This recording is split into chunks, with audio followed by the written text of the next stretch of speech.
All right, welcome to the Catalyst Way, where we have conversations around unleashing the power of purpose and meaning to fuel transformative change in yourself and for others.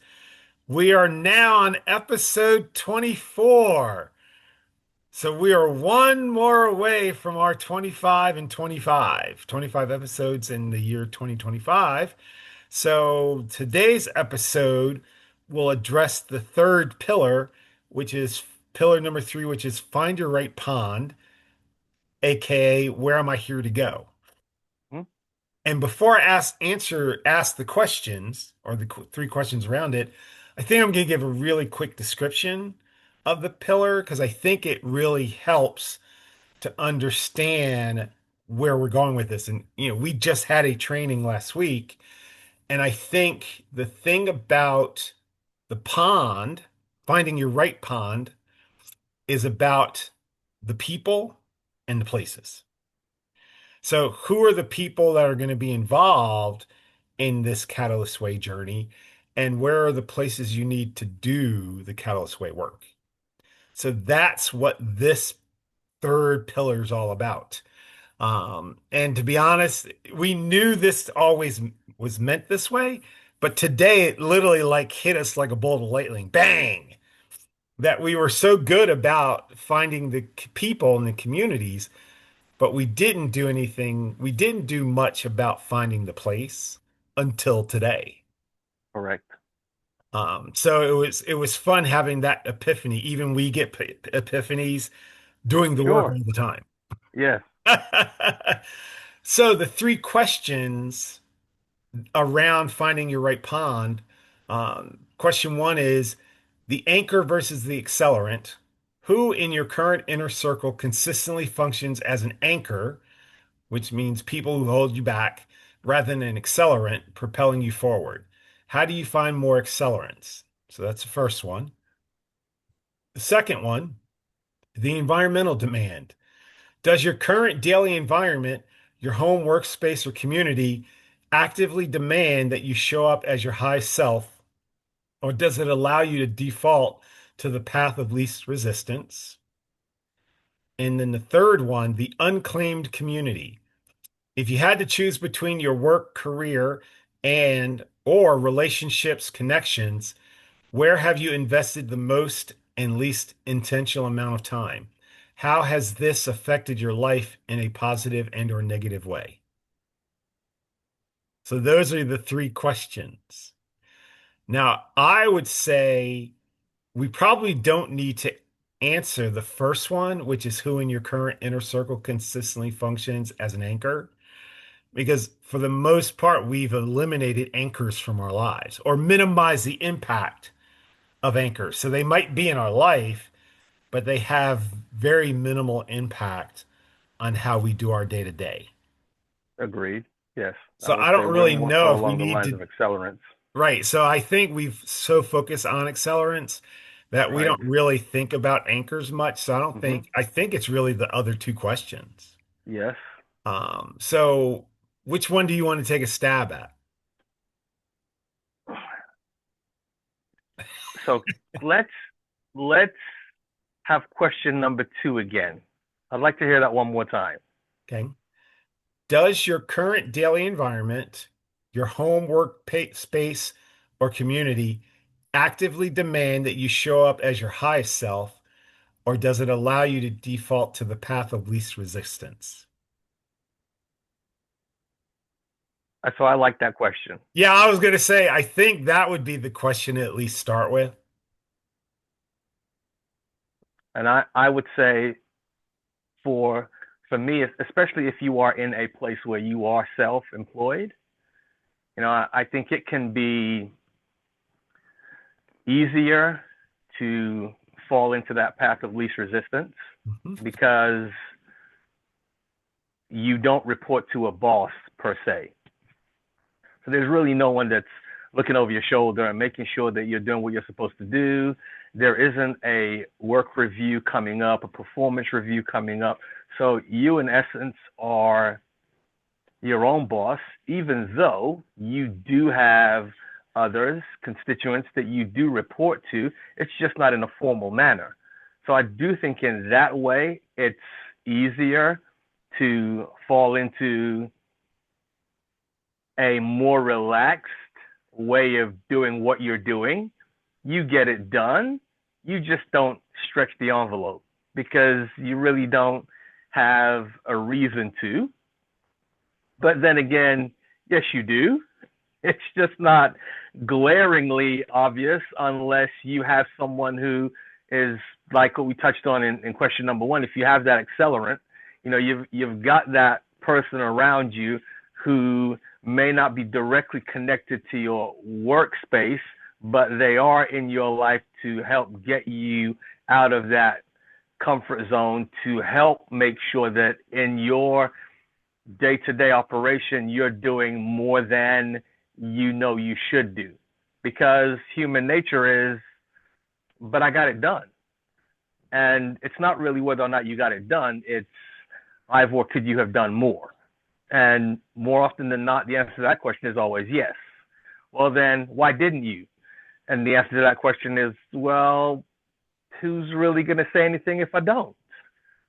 So it's having to now, that personal accountability becomes even more so an important aspect of that part of your life.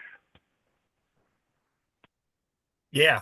So and it's funny because I think this is part of what you and I struggle with.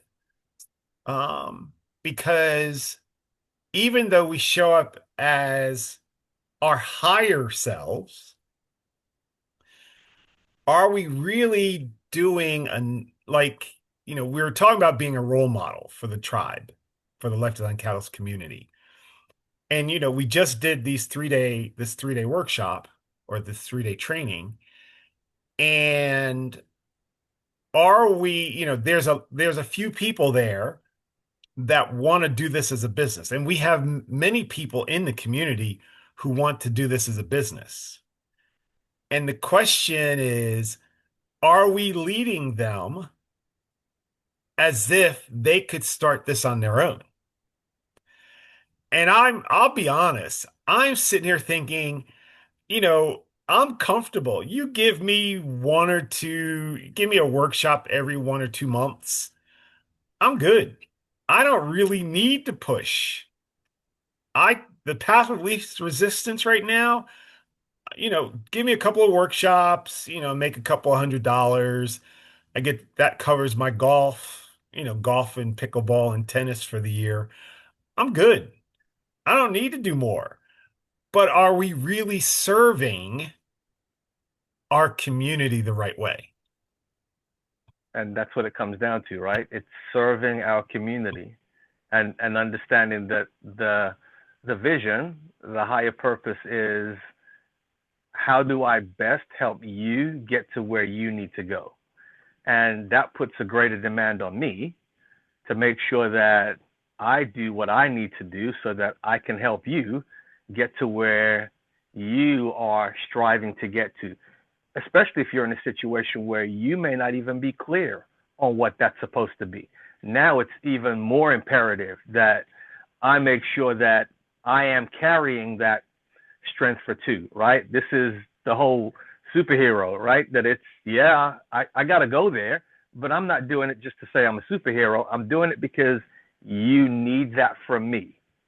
And that's the position that, yes, on the days when we want to be comfortable, that's what tells us, yeah, but you can't be, because there are so many others that are relying on us. And if my comfort today keeps them in their discomfort, then do I have the right to do that? And that's the burden that I now have to carry, but it's a really good burden. So I take it and I understand that and I press forward. Are you comfortable right now? No, no, because it's now there's the recognition that much more has to be done and much more has to be attained, which requires more of me. And my answer to whether or not I'm up for the challenge is yes, I am. Well, okay, fine. That's easy to say. Well, show me. Yeah, and I question, am I up for the challenge? I've always been like, I've lived my life. What's the next challenge? What's the next challenge? What's the next challenge? And it's like, is there a point where you're like, you know what? I just need a break. I've been going through so many challenges. You know what? I'm just tired of doing the challenges. So the question then becomes, how am I navigating the personal challenges versus me going through a challenge for others? Hmm. Well, and we've talked about it's now if I'm truly going to serve this community, and I would say if we're going to truly serve this community, we have to act in a way that they would act. So, for example, we can't say, here's all the information and then do nothing with it. So it's like, well, just go out and use it. Well, we can't tell them to go out and use it if we don't use it. So, which is really interesting, especially when it comes to finding your right pond, because what we haven't been able to do, what we haven't done yet, is so know yourself. We nailed that. Serve profoundly. Got that. It's like right on. But it's how do you take that information? And now we're like, so how do you find your right people, your dream team and your boat people? So we've kind of been able to identify the people, but we haven't identified the places. And I think for me, my biggest struggle is where are the places I need to do this work? Because I know it's higher education, but that's easy. But what specific places in higher education that would allow me to take my gifts and my passion and my strengths and my purpose to fulfill, to help educators fulfill whatever that means for them? And that was the thing that was the eye opener for me literally today. Um, so it has given me kind of a renewed sense saying, all right, so for example, I said, does a person find their right pond? Like, what does that mean? Finding your Right. right pond. And all I kept thinking of is people, people, people. Um, but then it's, well, how do you find your right pond when it comes to the place? And can you have a pond? Can your pond be in more than one place?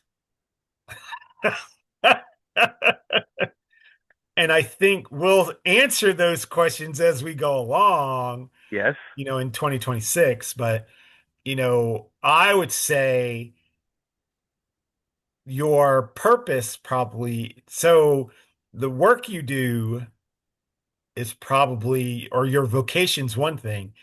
How you implement your vocation can be in multiple places. So, for example, I look at higher education. So, I want to work with faculty, staff in higher education to help them find purpose and help their students find purpose. And I always thought, well, my thought was I'll just do an academic advising because I've done an academic advising. But I found I created an activity or I'm exploring an activity today and said, well, what about first year experience programs? Or what about faculty, teaching and learning centers? Or what about, and it gave me these lists of other places. And I'm like, huh, all right, these are other places that I could start thinking about sharing this with. and still have the same impact, but it's just not this one place in higher education, but there are multiple places. And that was eye-opening for me. And that's today. And it ultimately, when you look at it, listen to everything you just said, it actually ultimately answers the question. Because that third pillar, find your right pond, the question is, where am I here to go? Right.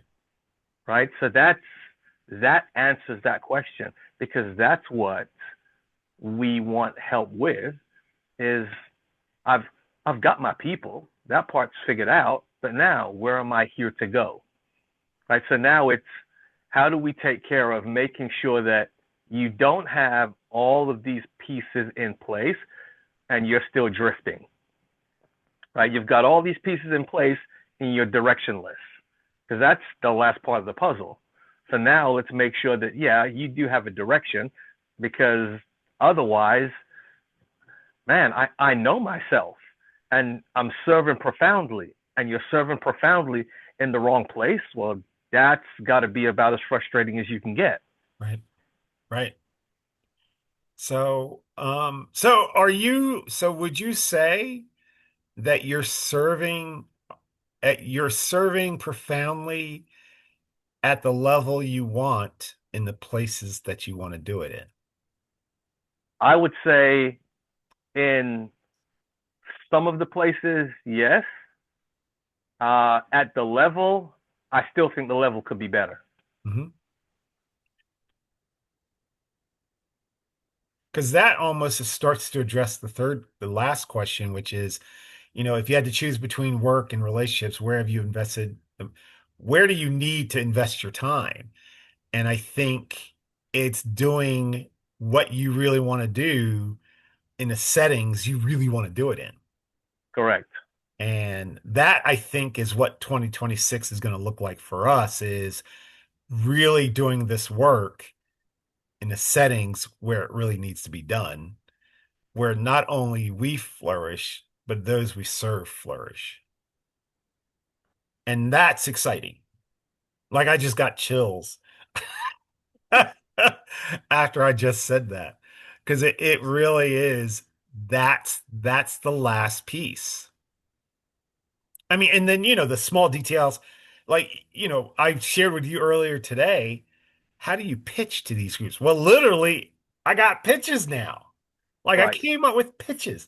So really it's what's holding you back from really starting. If you know the pond Mm-hmm. and you have the pitches and you have the emails and you have everything you need, what's holding you back? Because there should be nothing holding you back from at least trying something for, one time. Just trying it and seeing what happens. Absolutely. Um, and that's where we have to be the model. So, but I think this has been the closest we've been to this is perfect. Like this is the way it's supposed to be as a 3-day retreat. This is the closest it's been. But it's this pond piece, and that's the last piece.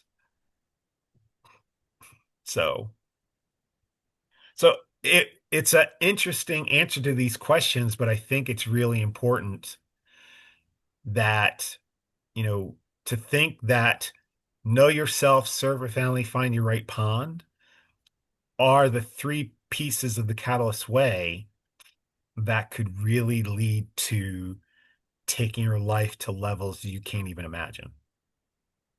I think if those three pieces are adhered to, recognize, those questions are answered with everything that we've put in place that surrounds those three pillars, I don't believe anyone can come out of that entire process and not have some type of transformation in their life. As long as you walk through all of it, and again, it's this is taking you from I just got to get it figured out to here it is all figured out. Now just move forward with it. Just be willing to take that first step and walk out everything that you found out right? and just see what happens. And we're going to lead the charge. We are going to lead the charge. So, so this is again, this is episode 24. I think the last episode we're going to talk about what this process was like for us and where do we go from here. Um, because I can tell you by, the next episode, 2026 will be right around the corner. And it's like, what do you want 2026 to look like? Right. And I'm excited because, like I said, this new epiphany today, man, I'm just like, all right, let's get the ball running. It's hard. We're on Christmas break, so most places are on Christmas break, and I'm like, well, why are we not doing this tomorrow? Well, tomorrow's Christmas Eve. Nobody's going to be looking at their email on Christmas Eve. So I said, well, I'll wait till Friday then. There you go. Um, but I'm ready to rock and roll. So, so yeah, so our next episode, let's think about, what's next? What do we want next? Looking forward to it.